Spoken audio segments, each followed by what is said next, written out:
Hello and welcome to Rajya Sabha Television. You're watching The Big Picture with me, Frank Rausen Pereira. The awe-inspiring tiger is one of the most iconic animals on earth. The tiger population across the world dropped sharply since the beginning of the 20th century, but now for the first time in conservation history, their numbers are on the rise. In good news for India, Environment Minister Prakash Javadekar on Tuesday said that the country has 70% of the world's tiger population after releasing a report on the tiger census ahead of International Day of the Tiger on July 29th. Global Tiger Day, also called the International Tiger Day, is an annual event marked to raise awareness for tiger conservation. It is observed every year on July 29th. It was started in 2010 at the Saint Petersburg Tiger Summit with the aim to promote a global system for protecting the natural habitats of tigers and raise awareness among people on why tiger conservation must be supported. In this edition of The Big Picture, we will analyze the importance of tiger conservation. Joining me on the program today are Kalyan Verma, wildlife photographer and filmmaker; Ashok Pai, former Principal Chief Conservator of Forests, Uttarakhand; and Professor C.K. Varshney, environmentalist and former Dean, School of Environmental Sciences, JNU.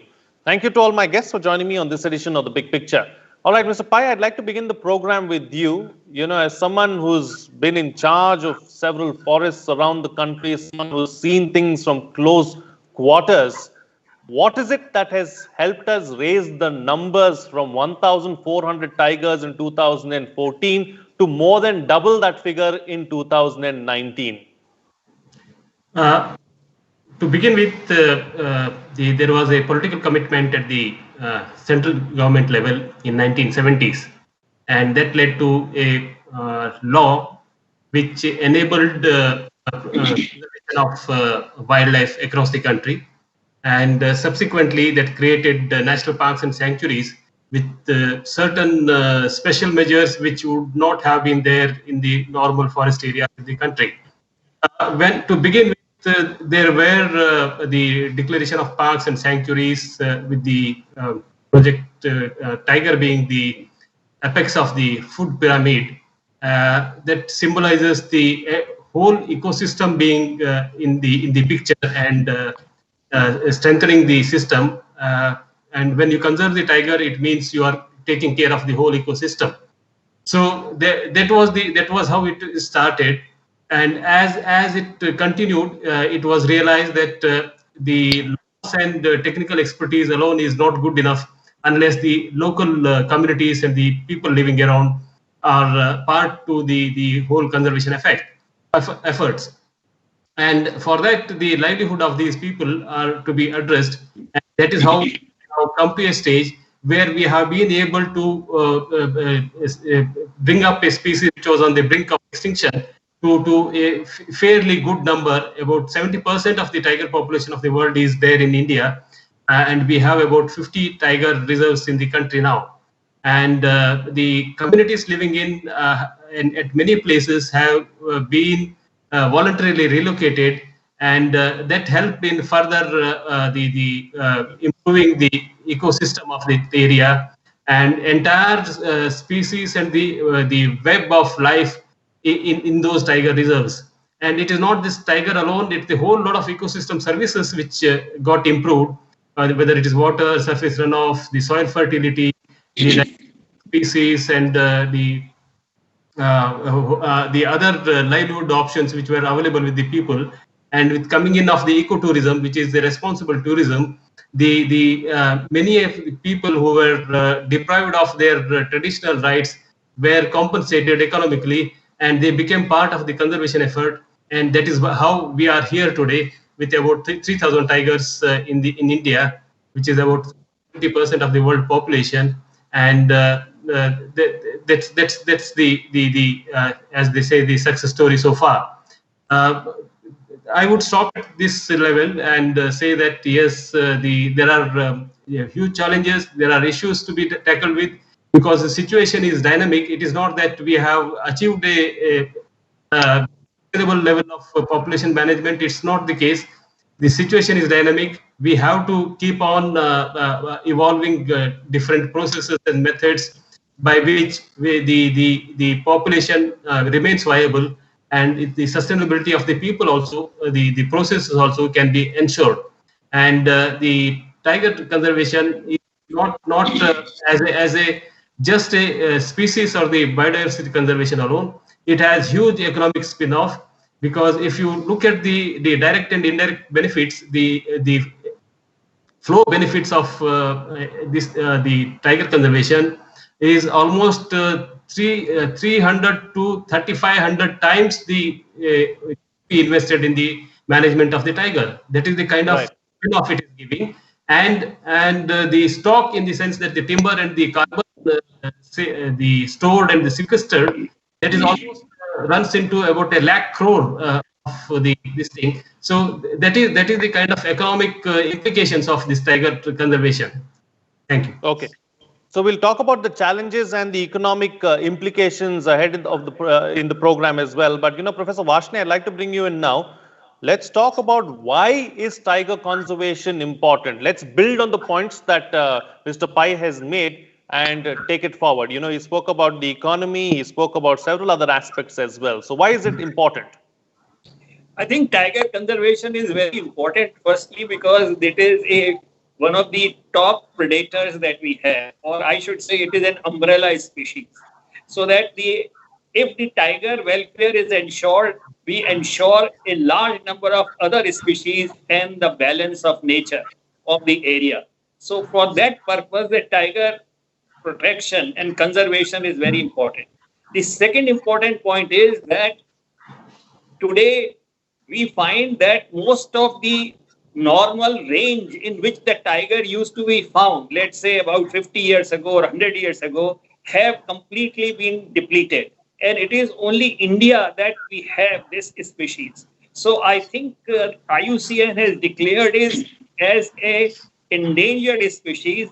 In '69, there was a meeting of IUCN General Assembly in the Vigyan Bhavan, where this issue of tiger endangered species was raised in a big way. And it was '69, and afterwards it was in '72 that Mr. Sankla, who was then one of the conservators, was asked to really prepare a tiger project.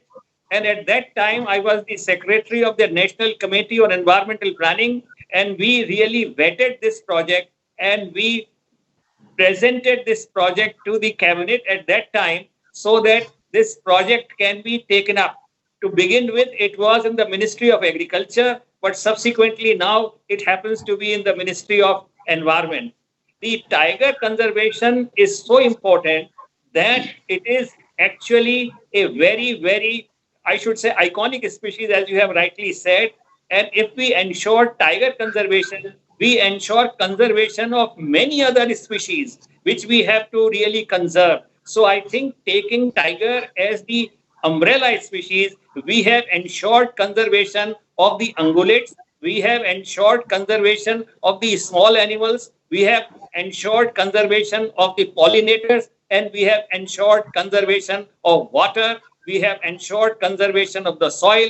So I think the whole gamut of activities gets related with the tiger conservation. So I think it is something like a very good leverage for creating an environment where this species, which is still having a lot of challenges, about which I can just flag you, that tiger is in danger because of the illegal poaching that is taking place. Because large number of people world over take it as a pride to really possess trophies of the tiger. For example, from nail, from tooth, from skin, and all kinds of things. And in fact, every part of the tiger has a market value. And the market, the gray market for this, or the illegal market for this, is very large. And there is a global demand. And I think we are having a serious problem in protecting the tiger. And at the same time, a new problem has come that there is a human and tiger conflict, which is becoming increasingly large because the tiger population has grown and habitats are shrinking, so that they are really wandering and really having a parole in the human habitation where there is a problem. So I think we are having a challenge, but I think it's a great, great news that we have been able to increase the tiger population to really 3,000, around 3,000. And we have got a large tiger area under tiger project, which are 15 number. I think there is one more added. So now total we have 51. But this census relates only to the 50 tiger reserves, which were there until. And the most important point is, which is a globally, and for which it has entered into Guinness Book record, that it is the first time the tiger census has been carried out using such a large number of camera traps. And thousands of photographs have been analyzed. And each tiger can be identified by the characteristic strips that it has. So each tiger can be labeled and each tiger can be counted. And I think that's a great thing. Absolutely. So the stripes are like our fingerprints, and that's how we can, identify and we can label them, is what you're suggesting. All right. I'd like to take up what are some of the other challenges as well a little later on in the program. But let's just focus on what has been the success story and why have we seen this kind of success in the first part.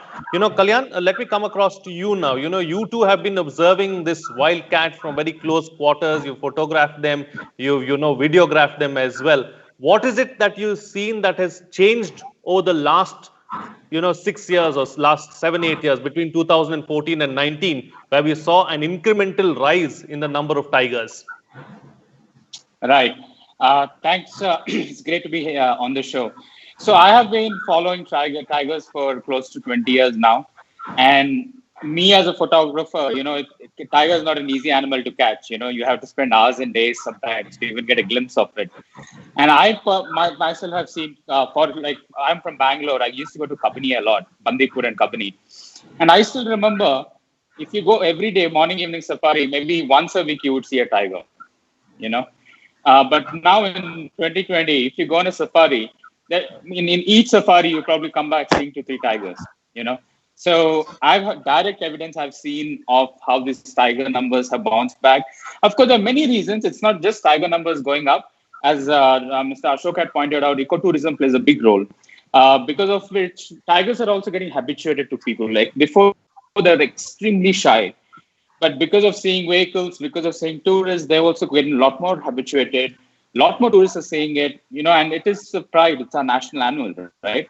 So because of which, I think the tiger numbers really gone up. But I mean, of course, we'll discuss the challenges there. I mean, it's still not all happy news. One of the things, of course, we need to see from the report, yesterday's report, was that 3 tiger reserves don't have any tigers anymore, apparently. So I think it's not all happy news, but for now, I think we can congratulate ourselves. But it's just a long journey. It's we're not there at the destination yet. Okay, it's a long journey. There's still a lot more to go. Let's now, in our second segment, focus on what needs to be done really as far as addressing some of these challenges are concerned. Let's first identify the challenges, Mr. Pai. Yes, the 50 reserves or the 51st, which has been created in isolation, the tiger reserves may not succeed in the long run to conserve the species, for the simple reason that there have to be corridors where the gene pool exchange has to take place and the species can become viable. Though that is the first thing, that there has to be corridors between the tiger reserves and the populations, so that they can freely move and the gene exchange takes place. To that happen, there are issues dealing with the people and also with regard to the development. Now, the fragmentation of habitats has been one of the major reasons for increasing conflict between man and the wild animal, as well as decrease in certain species or decrease in biodiversity. So the establishment of corridors and dealing with the people which has to be a part of the entire conservation program. Conservation alone and the protection of the species alone cannot happen without the social upliftment of the communities and the people living in and around who are having a subsistence livelihood.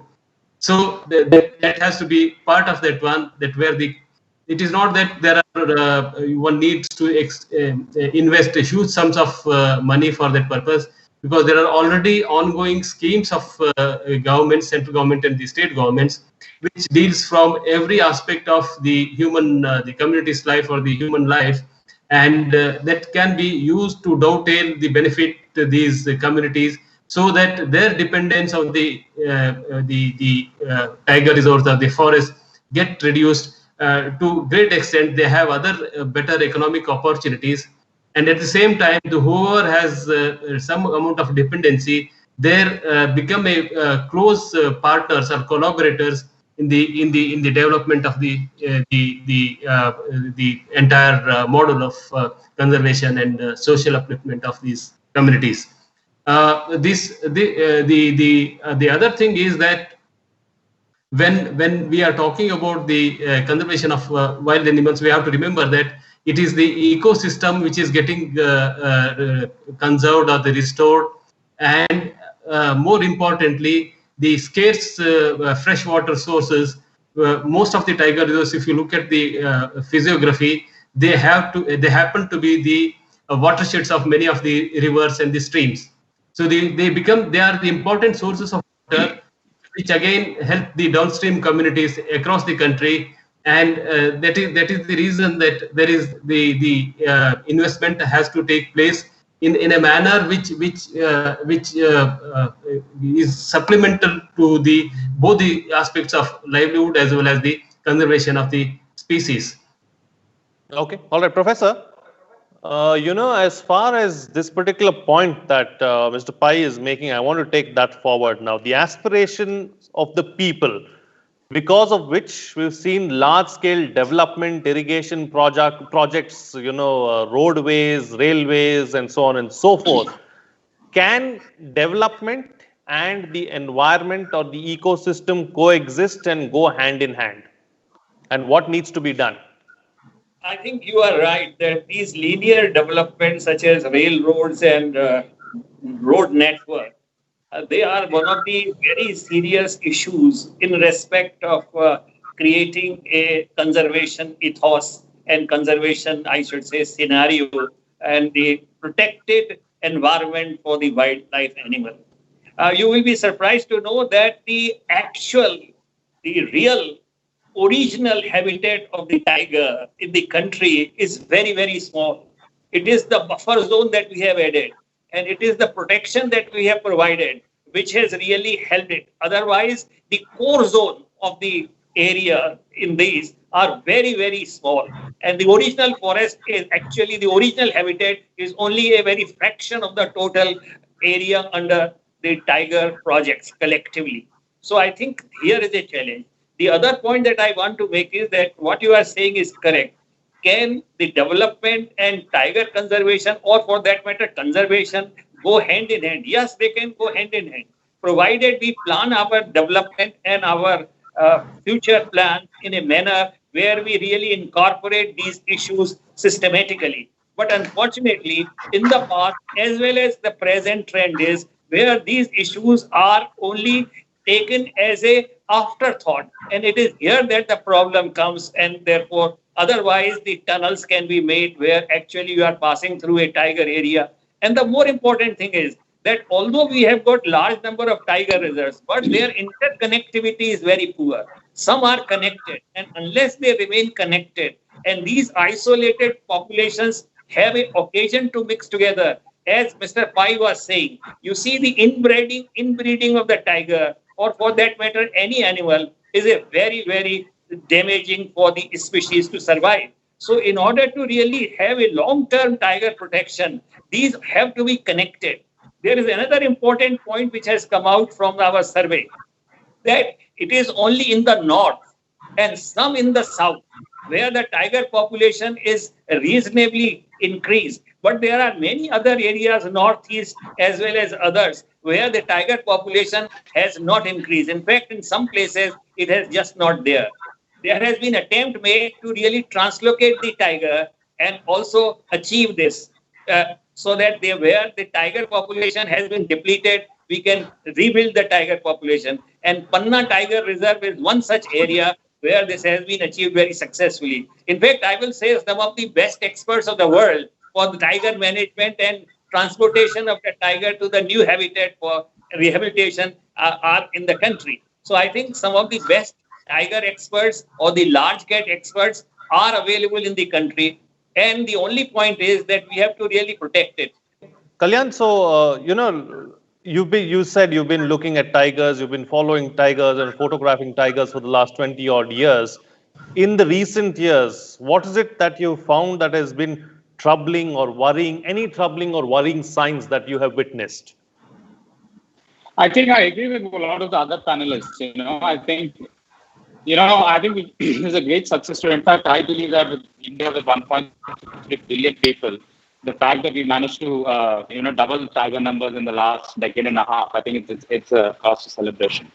But like what other panelists have pointed out, I think we're halfway there. Because you look at many things. One is linear intrusions. You have which are cutting tiger corridors. Like from my travel, I'm not a scientific expert, but for example, I've seen specific tiger reserves where there are more tigers than that national park can handle. And what that happens is that when a new tiger comes into the park, an old tiger has to move out, and it usually moves out to a nearby village, which becomes human-wildlife conflict. It eventually has to be captured and put somewhere else. If these forests are connected, then naturally, I think these tigers can move.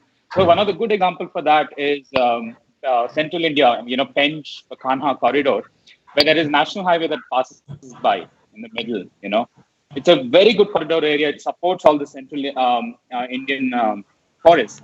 But the government was able to intervene. They had to spend few extra 100 crores, but they managed to build a huge elevated, so the animals can move. It's a big flyover where the national highway through it is not going to disrupt the tigers. So I really think 20 years ago, I think things like poaching and other things were a big issue. But these days, I think the primary issue is fragmentation of the forest. And land. We also have to note, recently there is this new EIA notification which the government has proposed, where it makes it easier for companies to get permissions to do things in forest areas much more easier than before. In fact, if anything, I think we should be strengthening the EIA process so that this kind of thing does not happen in the future. But one thing again I want to add, talking about Karnataka, there's a famous scientist called Ullaskar, and many of you know, he's probably one of the world expert on tigers. And he's done extensive camera trapping. And what is found is a tiger that was photographed was found in the Anteli again. It has traveled over 350 kilometers from it crossed 3 national parks and ended there. So it's almost moved from Bangalore to Goa. So it's quite fascinating because it's only because of those contiguous corridors that we can expect tiger numbers to go up further. I really don't know. Can we achieve 4,000 10 years from now? I don't know, unless we take drastic precautions. Okay. Time now to get concluding remarks from all my panelists with the best way forward. I've got 3 minutes left in the program, so in 1 minute each, the best way forward, starting first with you, Mr. Pai. Voluntary relocation of the communities or the villages inside these tiger reserves and along the corridors, and ensure that the social justice is done along with the conservation of the tiger and the whole web of life associated with that one is the way forward. And this is not an easy task, but it can be done given the plethora of developmental schemes which are available with the government and the funds used to be there in the initial stages of the wildlife conservation. Nowadays, the aspect of life is there is a governmental scheme to support the people so that they can be weaned away from the dependency on the forest completely and something which is more sustainable in the long run for them and their welfare. But yes, the effort has to be through the voluntary or involving the people, taking their taking them into confidence and convincing them the better way of life exists there. And our entire developmental administration has to be slightly reoriented, especially when we are dealing with the wildlife habitats or the biodiversity hotspots, and to take measures which would not come in the way of fragmentation, which would fragment the habitats, rather facilitate the freer gene pool exchanges, and not only of the tigers, all other species of life, in our country. And the way forward, the conservation with social justice is the way forward. I strongly, and that's I watch for. Okay, Professor.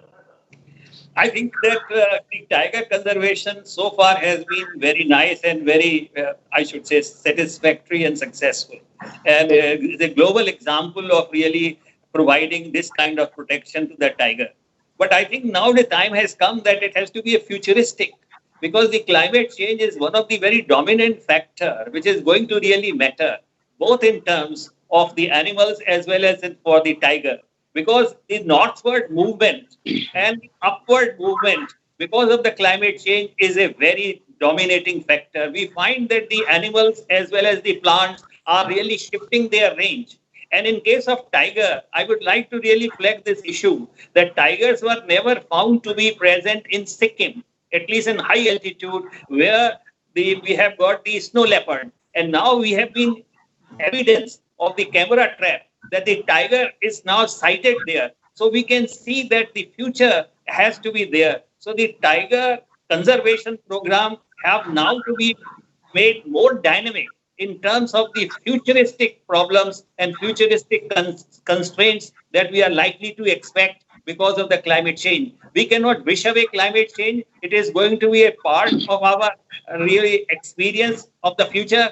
And it is going to be something which is not only going to affect human being, but wildlife far more seriously, and the wild animal and plants even more seriously. So I think this kind of an element has to be added. And the other thing that I would like to say, that tiger need to be kept in jungles and not in history. So we have to really all the time keep on changing our strategy, and we have to really align ourselves with the new challenges and with the new reality. And the most important part is that we have to now shift our emphasis from tiger reserve area to really the network of tiger reserves, which is from length and breadth of the country, which is going to be very challenging because of the various factors, because of the developmental issues, and because of the linear development that is going to take place in the country in a big way. Sure. So I think these are something which are going to be very, very important. And Kalyan, close the show for us with your concluding remark. Thank you. First of all, I really think we need to acknowledge the work of Indian Forest Department, Forest Service. I think it's only because of them, irrespective of which politics or politician, they're the ones who kept up forests and continue to manage to get the tigers numbers where they are. But what interesting, I just want to point out is that we are having this conversation during COVID time, and we know for the fact that the virus originated because of destruction of forests. That right? So I think we need to, as we move forward from here, I really think that both our governments, international governments, forests, everybody, together be more sensible about how we do development and keep environment in mind. And tiger is a great flagship species to use that as a model to save rest of the environment. Okay, all right. On that note, then I'll call it a wrap on this edition of The Big Picture. Thank you to all my guests for joining me on the program and putting things into perspective for us. What's coming out of this discussion is that several steps have been taken to protect and save tigers, better use of technology, relocation of forest dwellers in tiger reserves or on the buffer zones, working with the local population, providing for compensation are some of the measures that have helped that the tiger numbers have more than doubled over the last 6 or 7 years, is what the panelists are suggesting. The situation, however, is dynamic, and we have to keep on evolving and ensuring that we have better sustainable processes in the years to come. Efforts have to be futuristic, considering the new age problems. Conservation should be made more dynamic. With that, it's a wrap. See you again next time.